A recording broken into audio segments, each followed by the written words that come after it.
Hi friends, welcome on Yourpedia. और आज का panel discussion is related to BSNL. ये एग्ज़ाम का हम वेट कर रहे थे क्योंकि बीएसएनएल ने पहले नोटिफिकेशन दिया था, एक नोटिस आया था और सिलेबस क्लियर नहीं था और कब होगा क्लैरिटी नहीं था। अब बिल्कुल चीज़ें क्रिस्टल क्लियर हैं। दो टेंटेटिव डेट दे रखा है 29 मार्च, लेकिन आप उसको मान के चलना एक्चुअल डेट है, क्योंकि जब भी टेंटेटिव डेट दी जाती है फ्रेंड्स तो उससे पहले एग्जाम नहीं होता, कभी उसके बाद हो सकता है लेकिन पहले नहीं होता। इसलिए आप एक टेंटेटिव डेट मान कर चलना कि उसका आप 29 को ही होगा, उससे पहले हमने सारी तैयारी करनी है और योरपीडिया उससे पहले ही आपका मॉड्यूल कंप्लीट कर देगा। तो will see that in detail.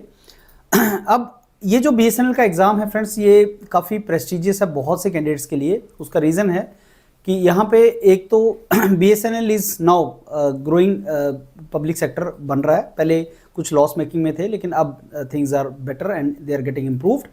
And इसमें बहुत सी ब्रांचेस एलिजिबल हैं। अगर मैं इंजीनियरिंग की बात करूँ तो electronics and telecommunication, electronics, computer science, information technology, electrical instrumentation और उनका कम्बिनेशन विद अमर्जिंग टेक्नोलॉजीज, जो मैं डिस्कस करूँगा मेंटर्स के साथ, उसका मीनिंग क्या है।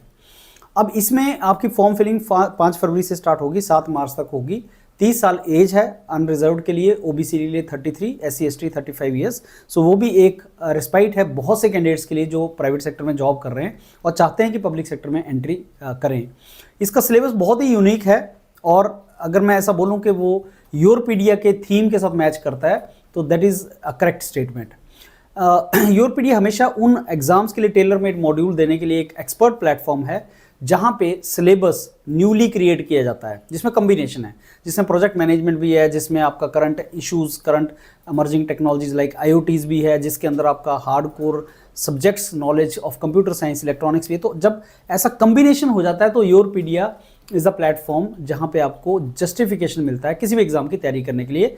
And we are going to launch the module for this. We are going to provide you the content in the form of very good quality books in very short duration of time. That is what we are going to discuss. तो क्या strategy होगी, कैसे सारे module को cover करना है और कैसे आप इसको 45 डेज में तैयार करके अच्छा प्रिपेयर करके आगे जा सकते हैं, उसी के बारे में डिस्कशन है। Gurmeet sir, I will start with you. तो ये हम एक्सपेक्ट तो कर रहे थे लेकिन डेट्स नोबडी कैन एक्सपेक्ट। लेकिन एक चीज़ अब हमने देख लिया है सर, जितने भी एग्जाम्स आते हैं, कोचिन शिपयार्ड आया, HPCL का आता है, कोई भी एग्जाम आता है 2 महीने से ज़्यादा का टाइम नहीं मिलता। And that is how Yourpedia evolved in tailor made module. तो योरपीडिया के टेलर मेड मॉड्यूल का मतलब ये है कि 2 महीने से कम, जिसमें किताबें भी दे दो, जिसमें टेस्ट सीरीज भी दे दो, सब दे दो। तो प्लीज़ आप बताएं सर, बीएसएनएल के लिए क्या प्लानिंग किया है? सर बीएसएनएल के लिए जैसे ऑन 29 मार्च जैसे इन्होंने टेंटेटिवली बोला है और उसी को मैं मान के चल रहे हैं, क्योंकि उसी को मान के ही चलना पड़ेगा। बहुत सारे स्टूडेंट्स का ये क्वेरी होता है कि सर ये स्लो है, ये एक्सटेंड हो जाएगा, उसको मत ही अज्यूम करें। ये लोग 29 के अकॉर्डिंगली अपना प्रिपेयर करें, डिले होगा वो एक बात की बात है। हाँ जी, वही चीज sir, it's all about the tailor made module exactly as per the requirement of the exam. ये एक ऐसा एग्जाम है जिसमें मल्टीपल ब्रांचेस को उन्होंने एलिजिबल किया है। तो एग्जाम में जो सिलेबस में भी उन्होंने अलग अलग as per the requirement of the job डाला है। बहुत सारे स्टूडेंट्स का ये भी क्वेरी आएगा कि सर व्हाई दिस सिलेबस, कैसा सिलेबस क्यों किया है, अलग अलग ले लेते ब्रांचेस के हिसाब से। So as per the requirement of the exam, तो वही होना भी चाहिए कि जिस तरह की उसको जॉब करनी है उस हिसाब से उसका टेस्टिंग भी होना जरूरी है। नाउ हमने इसको सर कैसे प्लान किया है? एक तो sir from the Monday we are starting the live classes. हम 2 फरवरी we are starting the live classes. Okay. और उसके साथ साथ जैसे अब हमने पिछले 2-3 मॉड्यूल से बुक्स का भी हमने स्टार्ट किया साथ में। जैसे we started from BL, then Rajasthan, then Punjab is going on, then next is Odisha is going on. So in the BSNL also we are giving them the 3 books over there. So 3 books, one will be means 2 books will be for the technical this questions part, 1 book for technical, 1 book for non technical and 1 book for the concept theory, जहाँ पे इनका सारा syllabus के accordingly theory cover होगा। The most important part again as per the requirement of the exam, because the very first topic जो है उसमें 3 subject हैं अपने आप में, वो दुष्यंत से डिस्कस करेंगे। लेकिन हमें इस एग्जाम के हिसाब से कितना पढ़ना है, considering computer science is also there, electronics is also there, instrumentation is also there, electrical is also there. तो सारी चीज को ध्यान में रखते हुए टीचर्स का वो जो एक्सपीरियंस है, वास्ट एक्सपीरियंस, क्योंकि ये चीज एग्जामिनर को भी पता है सर सेट करने के लिए कि वो कौन इसमें अपीयर हो रहा है, क्या रिक्वायरमेंट है, कितनी डेप्थ में जाना है, वो चीज जाएगा। अदरवाइज तो फिर ये हो जाएगा, अलग डायरेक्शन में चला जाएगा। तो इस तरीके से सर अराउंड 3000 के आसपास क्वेश्चंस का बुक बनेगा, एक्सक्लूडिंग नॉन टेक्निकल का 1000 का लग रहेगा। तो 4000 के आसपास क्वेश्चन एग्जाम की रिक्वायरमेंट के हिसाब से, एक थ्योरी के हिसाब से। बाकी मंडे से हम लोग जो है लाइव क्लासेस स्टार्ट कर रहे हैं। 45 डेज का ये प्लान है। 45 डेज के अंदर अंदर we are going to complete the syllabus, जिसमें सारा लाइव क्लासेस, उसका रिकॉर्डिंग्स भी, PDF नोट्स भी, टेस्ट सीरीज भी इसमें हम इंक्लूड कर देंगे, जो हम इमीडिएटली स्टार्ट भी कर देंगे टेस्ट वाला पार्ट। तो ये सारी चीजें हैं जो इसकी रिक्वायरमेंट है इस एग्जाम को क्रैक करने के लिए सर। एक क्वेश्चन सर स्टूडेंट्स का होता है, दो it's a silly question but still the question is question, कि कितनी मोटी बुक्स होती हैं, कितने पेज होंगे and all, because I think they consider it you know preparation के ड्यूरेशन के साथ उसका लिंक बढ़ाते हैं। अब इसका एग्जांपल मैं सर इसी से लूंगा, Rajasthan book. Rajasthan also gave around 50-55 days. So our book was of 950 page covering the three single book 3500 plus questions, लेकिन उसमें ब्रीफ थ्योरी भी था, टेबुलर कंटेंट भी था, इस कारण से बुक मोटी हुई। लेकिन अल्टीमेट चीज है सर, बच्चे का पर्पस सॉल्व होना जरूरी है, कैंडिडेट का पर्पस सॉल्व होना जरूरी है। कि अगर वो बुक लगा लेता है, ठीक है, कईयों को होगा कि कॉन्फिडेंस है कि मैंने ये सब्जेक्ट्स मेरे लिए नॉर्मल है, मेरे को डायरेक्टली क्वेश्चंस करने हैं, तो अगर वो क्वेश्चंस एक बार लगा लेता है, एक बार सारा कंसेप्ट कवर करने के बाद, तो उसको कॉन्फिडेंस तो रिक्वायर्ड है ना। और कॉन्फिडेंस ओनली कंसेप्ट पढ़ के नहीं आएगा, क्वेश्चंस लगा के कॉन्फिडेंस आएगा। तो जो रिक्वायरमेंट है उतना तो हमें करना ही पड़ेगा। फॉर्मेलिटी के लिए करना है तो 1000 क्वेश्चन कर लो, 500 क्वेश्चन कर लो, ओनली टेस्ट सीरीज लगा लो, ओनली ये कर लो। मतलब अगर हमें करना ही है तो पहले सब्जेक्ट सारा अच्छे तरीके से पढ़े, फिर सारे क्वेश्चंस लगाएं अच्छे तरीके से, फिर टेस्ट लगाएं सारे अच्छे तरीके से, तो उसको वो सारे ऑप्शंस को टिक करना है, उसको करनी है वो सारी चीजें। ठीक है। अच्छा, अब इसमें सर मैं degree of difficulty of the paper के बारे में एज अ मेंटर बात करूंगा और फिर अपने मेंटर फ्रेंड्स से भी डिस्कस करूंगा। Degree of difficulty of the paper क्या होगा, कट ऑफ क्या होगा, ये आप सब पूछते हैं। और अब यूरोपीडिया ने प्री एग्जाम कट ऑफ के बारे में बात करना स्टार्ट किया है कि एग्जाम से पहले कट ऑफ के बारे में थोड़ा सा स्पेकुलेट करना। मैं स्पेकुलेशन इसलिए बोलूंगा because nobody knows the exam, लेकिन कुछ फैक्टर हैं जिनके बेस पे ऐसा किया जा सकता है। वो फैक्टर क्या है? Number 1, is paper going to be vertical और हॉरिजॉन्टल, मतलब क्या वो डेप्थ में होगा या हॉरिजॉन्टल होगा। क्योंकि ऐसा कोई भी पेपर जिसमें मल्टीपल डिसिप्लिन्स परमिटेड होते हैं, जिसमें डिसिप्लिन्स बहुत से हैं, जैसे कंप्यूटर साइंस वाला भी दे सकता है इसमें, इलेक्ट्रॉनिक्स वाला भी दे सकते हैं, इलेक्ट्रिकल वाला भी दे सकते हैं, कंप्यूटर्स में भी इलेक्ट्रॉनिक्स विद एआई भी दे सकते हैं, इलेक्ट्रिकल विद एआई और जो इमर्जिंग टेक्नोलॉजीज हैं वो भी दे सकते हैं। तो कम्बिनेशन है। और ऑफ लेट पिछले 4-5 साल से इंडिया के अंदर एजुकेशनल इंस्टीट्यूट्स के अंदर बहुत से ऐसे कोर्सेज फ्रेंड्स आए हैं जो कोर प्लस इमर्जिंग टेक्नोलॉजी का हाइब्रिड ब्रांचेज हैं। वो सारे कैंडिडेट आप एलिजिबल हैं, क्योंकि लिखा हुआ उसमें एक लाइन लिखी हुई है कि core plus hybrid branch eligible हैं। और उसमें कोई डाउट आता है तो आप गुरिंदर सर से कॉल करके पता कर लें कि आप एलिजिबल हैं या नहीं। तो अब ऐसे बहुत से कैंडिडेट एलिजिबल हैं और सबके लिए सिलेबस कॉमन है। प्रोजेक्ट मैनेजमेंट से लेके, जो शायद आप में से बहुत सी ब्रांचेस में नहीं पढ़ाया जाता पर सीपीएम, वहाँ से लेके आईओटी जो करंट में टॉपिक्स हैं, वहाँ से फिर कंप्यूटर्स, फिर इलेक्ट्रॉनिक्स, ऐसा कम्बिनेशन है। ऐसे सारे पेपर जहाँ पे मल्टीपल डिसिप्लिन एग्जाम होता है, वो डिफिकल्टी लेवल बहुत ज़्यादा नहीं रखा जा सकता, number 1। Number 2, 180 minute 200 question, 160 question technical. तो ये क्वेश्चन वर्टिकल हो ही नहीं सकता। ये क्वेश्चन वन लाइनर है, 1 मिनट से कम time, 180 minute 200 question, in which there is a non technical reasoning aptitude also, which is going to take time, data interpretation and all. So technical questions largely are going to be one liner. इसीलिए number of questions जो Gurinder sir ने आपको बताया 3000 3500, number of question इसलिए बढ़ जाएंगे क्योंकि जब भी पेपर हॉरिजॉन्टल होता है, not much in difficulty level, उसमें नंबर ऑफ क्वेश्चंस ज्यादा करके बेनिफिट होता है, क्योंकि one question is not going to take more time for you, so more the question better it is for you. और ये क्वेश्चन का डिफिकल्टी लेवल कम होने वाला है और कट ऑफ मान के चलना 65 to 70% ऑफ टोटल। जैसे 200 क्वेश्चन है तो 65 to 70% कट ऑफ हो सकती है इस एग्जाम की, क्योंकि लोग लिखेंगे इसको, क्योंकि ये अच्छी अपॉर्चुनिटी है। लेकिन क्योंकि मल्टीपल डिसिप्लिन इसमें इन्वॉल्व है, आपको अपनी फील्ड का नॉलेज हो सकता है, दूसरे का नहीं, इसलिए वो आपका कट ऑफ कम जाएगा। पेपर आसान होगा इसलिए कट ऑफ हाई जाएगा। तो इसका कॉम्बिनेशन 65 to 70% रहेगा, जो मेरा अपना मानना है। बाकी मेंटर्स का भी अपना व्यू होगा। अब मैं स्टार्ट करता हूं दुष्यंत सर आपसे। You are mentor, main mentor of telecom domains, electronics sir. तो कैसे देखते हैं आप इस सारे पेपर को? सर सारे पेपर को अगर मैं सिंपल टेलीकॉम सेक्टर की बात करूँ, इलेक्ट्रॉनिक्स वाले बच्चों की बात करूँ, तो जो हम लोग गेट या अदर एग्जाम के लिए पढ़ते हैं उसमें केवल सिग्नल एंड सिस्टम पढ़ेंगे। वो सिग्नल एंड सिस्टम भी नहीं है, इसने स्पेसिफाई किया केवल सिग्नल प्रोसेसिंग, राइट। वो सिग्नल सिस्टम का भी पार्ट नहीं, मतलब सिग्नल सिस्टम उसका एक छोटा सा पार्ट है, सिग्नल प्रोसेसिंग आ गया।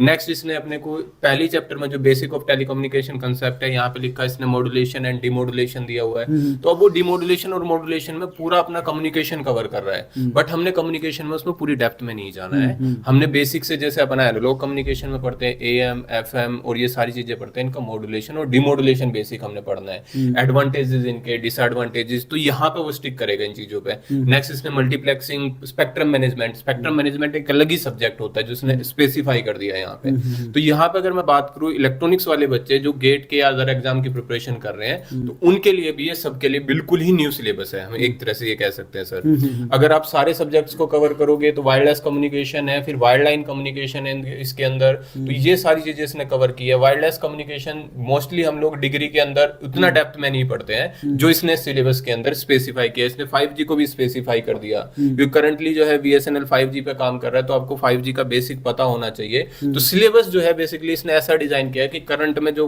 टॉपिक या करंट में जो रिक्वायरमेंट है BSNL की, जैसा कि सर ने बोला, उसी के हिसाब से इसने डिजाइन किया हुआ पूरा सिलेबस। वो ये चाहता है कि आपको ये सारी नॉलेज पहले से हो जब आप इस जॉब के लिए जाएं। तो ये सारे टॉपिक्स इसने इसके अंदर कवर किए हैं सर। एंड फिर से वही चीज आती है कि प्रिपरेशन स्ट्रेटेजी क्या रहेगी, हमारी प्रिपरेशन स्ट्रेटेजी हॉरिजॉन्टल रहने वाली है। हमने सारे टॉपिक्स कवर करने, ना कि ज्यादा डेप्थ में जाते हुए साथ में कवर करने हैं सर यहाँ पे। ये सही बोल रहे हैं सर आप, क्योंकि कई टॉपिक्स ऐसे हैं, जैसे दुष्यंत सर टॉपिक नंबर 2 जो है आपका, जो वायरलेस टेलीकॉम टेक्नोलॉजीज है, उसमें लास्ट टॉपिक अगर आप देखेंगे disaster management and mitigation through ICT, information communication, ये हम लोग पढ़ाते हैं, मैं और भरत सर इसको करवा रहे होते हैं, क्योंकि ये एप्लीकेशन ओरिएंटेड है, तो इन्होंने एप्लीकेशन से रिलेटेड टॉपिक्स मेरे को लगता है सिलेबस वैसे ही बनाया हुआ है सारा ये। ओके, सो इसमें पॉइंट ये आता है दुष्यंत सर कि क्या 45 डेज में हम इसको कर सकते हैं? हाँ जी सर, हम इसको पूरा 45 डे में एज इट इज आपको पूरा कवर करके देंगे, और आप ये देखोगे कि सारे क्वेश्चन एज इट इज आपके बनेंगे जितना हम लोग यहाँ पे क्लास में कवर कराएंगे। और बुक जो मिलेगी आपको, कंटेंट वाली बुक जो हम सेपरेट बनाएंगे, उसके अंदर भी आपको सारी की सारी चीजें कवर करके दी जाएंगी। मोस्टली हम ट्राई करेंगे कि नेक्स्ट 10 डेज के अंदर अंदर आपको बुक जो है वो अवेलेबल करा देंगे, दोनों बुक, कंसेप्चुअल की भी बुक भी और क्वेश्चन प्रैक्टिस की बुक भी आपको अवेलेबल हो जाएगी 10 days. So friends, we'll keep our language in such a way that North Indian, South Indian students all can take the benefit of it, and this 45 days module we will be making the strategy for that. And one more thing which I think I forgot to ask you, Guru sir, we are planning about the 3 books as you said. Yes, so tentative when these books will come in the market? Sir, we have kept the target that we will complete the task by 10th of February. Okay. So we will open this to order maybe by 10th or 12th of February. We will start the students can take it. Can take it. So after that 2, 3, 4 days may take to reach out there, but otherwise by 10th or 12th we will complete the process. So normally we have 3 modes to sell the books. One is they can take offline in our centers in Hyderabad, Chandigarh they can take. Another is we keep it in some of the standard bookshops. Third is we courier these students Yes, to. sir. So what modes we are going to follow? Sir, as of now 2 modes are there, like our offline centers, like we are based in Chandigarh because there are so many students near to Chandigarh also, तो यहाँ पे working है, वो भी यहाँ से ले सकते हैं. Otherwise Hyderabad center is also there, and next option will be from our website, Yourpedia website, and soon we will put all our these books on the Amazon also very soon. But I can't commit that when this will happen, but very soon it will be available. But otherwise from website directly you can order it. Directly. So friends, normally what happens is when we put our books on platforms like Amazon, there is some kind of time taking process. They take some time actually.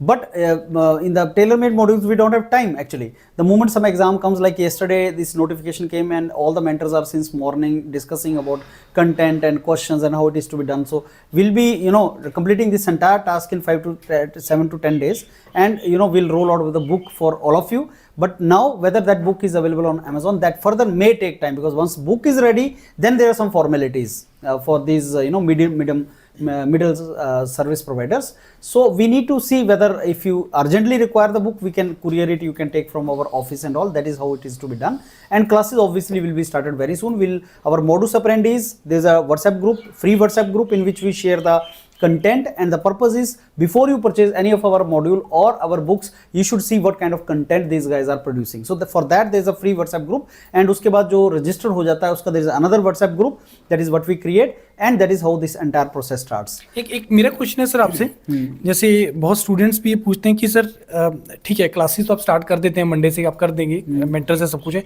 Means book कितनी जल्दी हम कैसे कर सकते हैं? Books को कितनी जल्दी पब्लिश कर सकते हैं? हाँ, इतनी जल्दी क्यों कैसे कर पा रहे हैं? उसके लिए गुरु सर आपको ध्यान होगा, इसके लिए I take you back to the time when BSNL ने पहली बार नोटिस निकाला था, and we were all doing brainstorming कि कैसा सिलेबस होगा.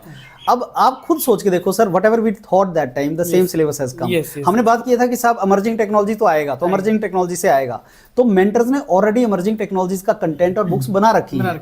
अब ये 5 से 7 दिन इसके लिए होता है कि जो हमने नहीं सोचा था, अगर कोई वो चीज ऐड आ गई है तो उसमें प्रोवाइड करना। अब मैं बात करता हूँ प्रोजेक्ट मैनेजमेंट की, जो मैं टॉपिक मेरा एक्सक्लूसिव टॉपिक है। तो प्रोजेक्ट मैनेजमेंट तो हर एग्जाम का पार्ट है सर, हमें बस ये देखना है कि डिफिकल्टी लेवल क्या होगा। No, difficulty level is decided on the basis of कितने क्वेश्चंस आएंगे और कितना टाइम मिलेगा। तो 160 question and we have 180 question and 200 question and 180 minutes. तो डिफिकल्टी लेवल पर CPM now as a mentor I know कि उसमें कैसे क्वेश्चन आएंगे। All I am to do, sir, is I am to provide the relevant content. So I am not to create the question, I am not to create the content. I have that bank with me. I am to, as a mentor, segregate के BSNL के this is required. And I am very sure that is what my other mentors are also going to do. Plus 30% ऐसी चीज गुरुन sir होगी जो इसमें नई है, जैसे डिजास्टर मैनेजमेंट, आईसीटी में डिजास्टर मैनेजमेंट का क्या होगा, उसको हमें बना के ऐड करना है। तो ऑनेस्टली स्पीकिंग, दूसरा फैक्टर इसमें क्विकली कैसे बनता है, एक टॉपिक के ऊपर 2 या 3 मेंटर होते हैं। It is not that we 2 people are going to make a book. There is a team of mentors and you know there are more than 10 members who are working simultaneously. We have divided the entire domains how it is to be done. So that is how it is done. And I think the moment they get the book, and सबसे important हमारा test तब होता है sir books का कि क्या आपकी book में से पेपर आया। And I think that justifies. अब राजस्थान की बुक आपने बनाई, लोग बोल रहे हैं भाई साहब मोटी है, पतली है, I am not going to marry with the book, I am going to see कि उस बुक में से क्वेश्चन कितना आया है। तो मैं उसको मोटी पतली देख के क्या करूंगा, मेरे को ये देखना है कि क्या मैं टाइम पे कवर कर पा रहा हूँ। नंबर 2, उसमें से पेपर आ रहा है, अगर मेरा पेपर उसी बुक्स में आ रहा है तो sir then that means it justifies our effort. And हम ये क्लेम करते हैं बुक से पहले कि हम जो लिख रहे हैं उसमें से पेपर आएगा। अगर सबसे ज़्यादा प्रोबेबिलिटी होगी पेपर आने की तो यहीं से, इसी कंटेंट से आएगा। That is what we are doing. And I am also thankful to the emerging technologies also that it has empowered the mentors. Right sir, ये चीज़ है। अब तस्लीम सर, मैं आपके डोमेन की तरफ चलूँगा सर, आपका टॉपिक्स एंड उसकी स्ट्रेटजी सर।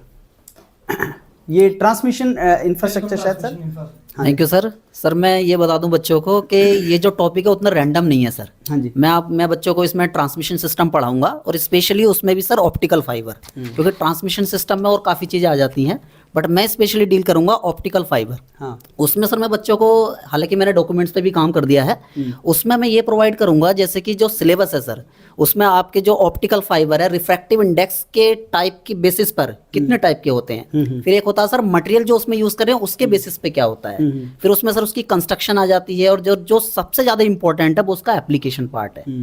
तो सर ये सारी चीजें मैं डील करूंगा। और सर जो कंटेंट हम लाइव क्लास में कवर करेंगे इस टॉपिक के अकॉर्डिंग, उससे करने के बाद सर जो भी एमसीक्यूज वगैरह जो भी क्वेश्चंस प्रैक्टिस के लिए देंगे उससे बाहर चीजें नहीं बचती हैं सर। पूरा हमने एक प्लान कर लिया है कि किस तरीके से कितना कंटेंट देना है, तो उसी को सर हमें करना है, अप्लाई करना है, उससे बाहर कुछ चीजें नहीं जाने वाली। सो इसको पूरी तरह से कवर करने में कितना टाइम लगना चाहिए, अगर रफली सर स्टूडेंट साहब से पूछते हैं कि साहब कितना टाइम में सर मींस लाइव क्लास में लेक्चर कितने लगेंगे? हाँ, मतलब वही सर अप्रोक्सीमेटली 10 आवर्स सर। हाँ। पूरा टॉपिक कवर हो जाएगा। और इसका सर वेटेज भी सर 15% है, मैनेजमेंट का ही सर 10% है, बाकी तो सर सारे टॉपिक का 15% है। तो ये सर अप्रोक्सीमेटली सर 10 आवर में कंप्लीट हो जाएगा। 10 आवर्स फ्रेंड्स, टीचर के जब उसमें पढ़ाता है, मैं आपको अपना एज अ मेंटर बताता हूँ कि अगर मैंने किसी टॉपिक को, if I cover that topic in 20 minutes, then you are going to take that 1 hour for that, because you are to digest that. I am not to digest that, I am to teach that. So I have my document and I am going to teach you from there, and you have to digest that. And one more thing I want to tell each one of you, don't make notes. We are doing that task for you. This is no notes making module as we always roll out. तो आपको notes नहीं बनाने हैं, हम जो दे रहे हैं आपको वो आप ही के नोट्स हैं, आपको उसी में से पढ़ना है। That will save lot of your time. हाँ, testing regularly you do. Don't make notes, do testing. Normally students keep on making notes, they never test themselves. So you start testing yourself from the very first day. Don't make notes. We are making those notes for you. But if Taslim sir is teaching you for 10 hours, believe me, you have to invest your 25 hours to adjust, to grasp what sir has taught, and उसको revise करना, तो retain करना, उसमें effort लगेगा. So that is what the timings for you. I think Mukesh sir has not joined us today. He could not join us today for computer science domain, but he is also going to provide you, friends. This topic is IP data network. ये सारे का सारा topic Mukesh sir का है, और इसमें Mukesh sir is going to provide you content and around 500 questions जो आपके इस डोमेन में से आएंगे। नाउ अमर्जिंग टेक्नोलॉजी के बारे में अगर मैं बताऊं तो उसमें there are two components in emerging technology, एक general component, general awareness, and another is technical part of that, like IoT. When we talk about IoT, तो IoT कहाँ यूज होता है, उससे मीनिंग हम क्या समझते हैं, वो क्या चीज़ है, वो basic. And then we talk about in IoT is about the sensors also, so that is a technical part also from there. But one more thing I want to ask the mentors, like numerical part आपको कितना लगता है sir, कितना आएगा, और अगर आएगा भी तो कितने डेप्थ का आएगा? सर इसमें न्यूमेरिकल पार्ट ज़्यादा नहीं रहने वाला सर. कुछ टॉपिक हैं सर, जैसे कि अगर हम ओवरऑल अगर बात करें, जैसे कि पहला टॉपिक है उसमें थोड़ा सर बेसिक न्यूमेरिकल जा सकते हैं सर. बट जो आप जो बात कर रहे हैं सर, जैसे IoT, हाँ, सर उसमें सर न्यूमेरिकल की कोई प्रोबेबिलिटी नहीं आएगा. हाँ, राइट यस सर. तो ये जो आपका सर टॉपिक आ गया इमर्जिंग टेक्नोलॉजी, प्रोजेक्ट मैनेजमेंट, ये दो टॉपिक्स में न्यूमेरिकल्स का चांस कम है. प्रोजेक्ट मैनेजमेंट पर CPM में से छोटा सा न्यूमेरिकल फ्रेंड बन सकता है, but project management also largely this topic is related to your basic charts, Gantt chart क्या होता है, और आपका बार चार्ट, कौन कौन से तरह के चार्ट्स होते हैं, पर CPM में होता क्या है, क्रैशिंग क्या होता है प्रोजेक्ट्स का, वो बेसिक क्वेश्चंस होते हैं. और नंबर ऑफ क्वेश्चंस ज़्यादा इसलिए बढ़ेंगे आपके क्योंकि मैंने आपको बताया कि टॉपिक्स हॉरिजॉन्टल है, तो आपको हर चीज़ का पता होना चाहिए कि एक्टिविटी क्या होता है, नोड क्या होता है, आपका पर्ट और CPM में डिफरेंस क्या होता है. तो जब थ्योरेटिकल क्वेश्चन बन जाते हैं तो आपके नंबर ऑफ क्वेश्चन बढ़ जाएंगे. अनलाइक एग्जाम्स लाइक गेट जिसमें 2 नंबर का क्वेश्चन वर्टिकल में होता है, तो आपको एक टॉपिक के वर्टिकल में जाना पड़ता है बहुत ज़्यादा. इसमें वैसा नहीं है फ्रेंड्स, इसमें आपको हर टॉपिक का नॉलेज होना चाहिए, उसके एप्लीकेशन पार्ट का नॉलेज आपको होना चाहिए, and horizontally we will keep on preparing for that.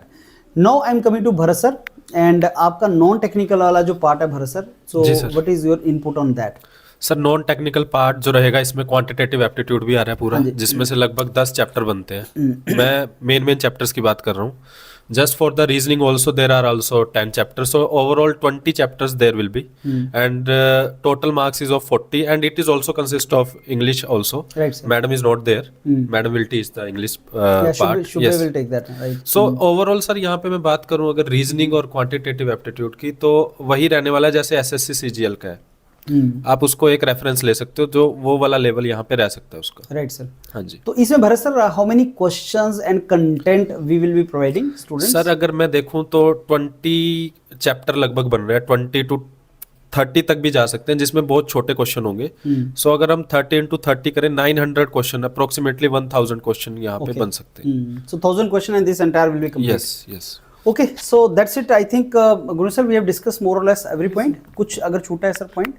नहीं सर, ओवरऑल कवर हो गया. कि डाउट इनका ये रहेगा स्टूडेंट्स का कि डेली क्लास का टाइमिंग और किस मतलब कितनी ड्यूरेशन का एक डे का क्लास होगा. See daily I think we will take around 2 to 3 subjects, क्योंकि टोटल इसमें 7 सब्जेक्ट्स है. पैरेलल कुछ आपको रिकॉर्डेड फॉर्म में मिलेगा, जैसे सर का जो पार्ट रहता है वो ज़्यादातर रिकॉर्डेड फॉर्म में रहता है, ऑल्दो सर भी लाइव लेते हैं.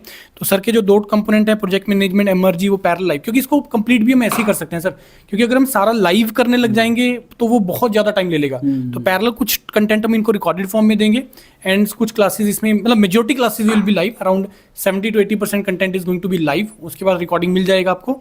बाकी इसमें टाइमिंग की अगर हम बात करें, टाइमिंग 12 बजे के बाद, क्योंकि वी वांट कि ज़्यादा से ज़्यादा क्लासेस हमारा जो है वो डिजिटल बोर्ड से हो, स्मार्ट बोर्ड से हो. सो यही है सारा. आई थिंक ये मेन डाउट थे कि क्लासेस का टाइमिंग और कोर्स का duration is going to be 45 days. रफली it will be near to 150 hours. जो टोटल मॉड्यूल है, it is going to be near to 150 hours. तो आई थिंक ये बहुत इंपॉर्टेंट डाउट होते हैं स्टूडेंट्स के सर.